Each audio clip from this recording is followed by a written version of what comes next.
This year, you get to focus just inside. Talk about how much difference that's going to make and how you and Coach Hall are going to work together. Man, we're going to work together closely, man. Looking forward to that. Known Coach Hall for a good while, man, and back to his days playing before me at Alabama. I used to see him when I was a captain there my senior year. I see him in and out of the building all the time, never knowing that, we would be coaching together one day. And I'd also go by his job when he was coaching in Tennessee at a high school there, and got a chance to reconnect with him while he was out there. So looking forward to that, man. But anytime you're able to specialize and just really zoom in on one thing, you really, you can concentrate on it and get guys a lot better, and you can spend more time with them. So that's been a lot better. Before doing them all, I've coached them all four, at times in my career, and it's good also to know what everybody's doing. So we're going to try not to lose that element of knowing what everybody's doing, because you're that much better of a player when you know what your brothers are doing. So that's why we got to work hand in hand and together, but also be able to specialize and spend that, intimate time with your position. Coach, how excited were you when you found out that Christian was going to be coming back, and how important is that not only for the front and for the defense, but for the entire team and his leadership? I would do a split right now, but in honor of old Christian, I was so excited. I mean, the kid is one of a kind, and what a great young man he is. Great leader, great personality. And the thing a lot of people don't know about him is just the effect that he has on a room.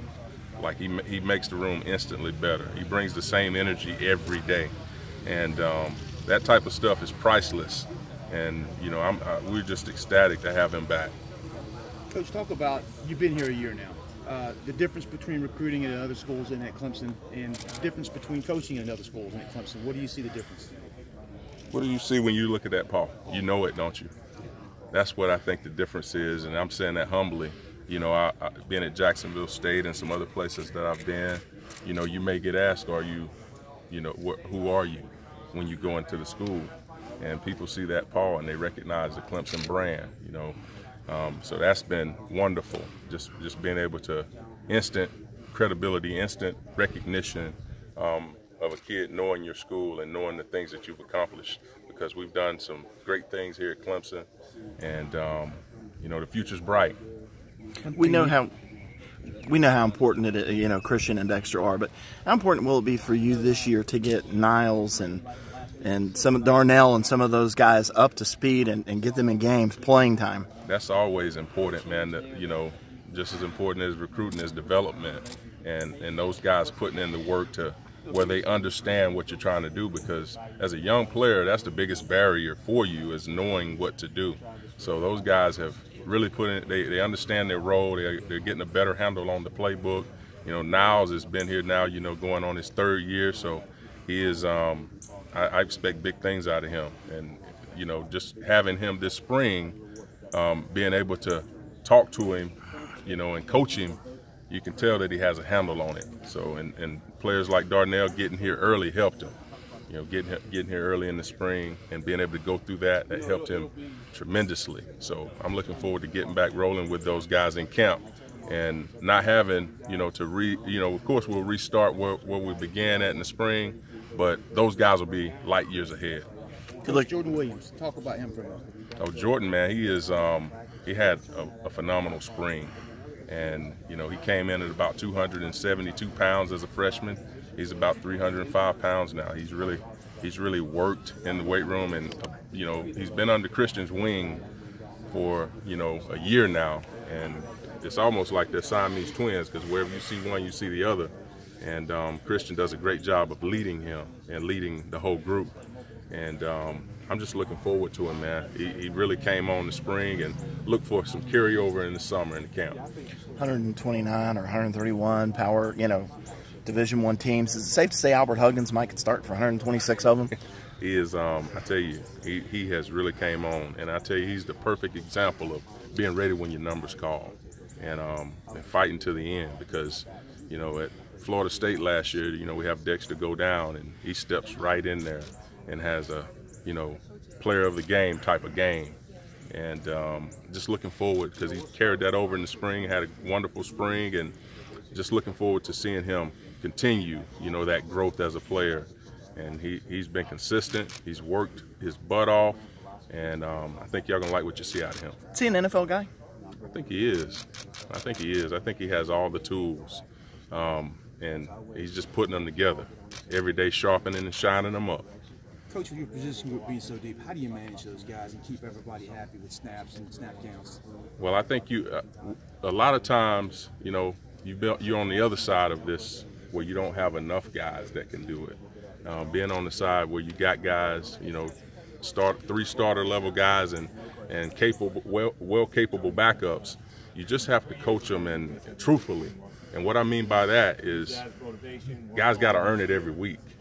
Yeah, it's got to be, fair, and to where if I'm outperforming this guy, I'm going to start or I'm going to play.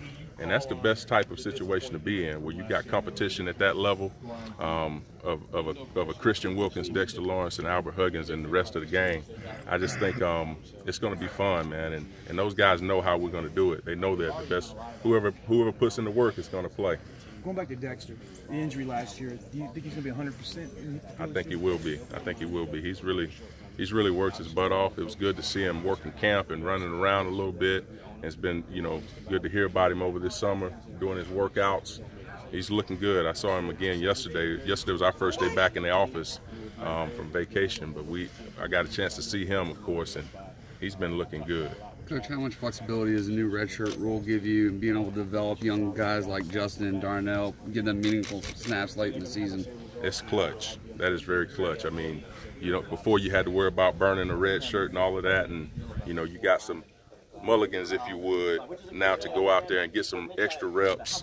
And I just think it's going to be big because, again, development is so important.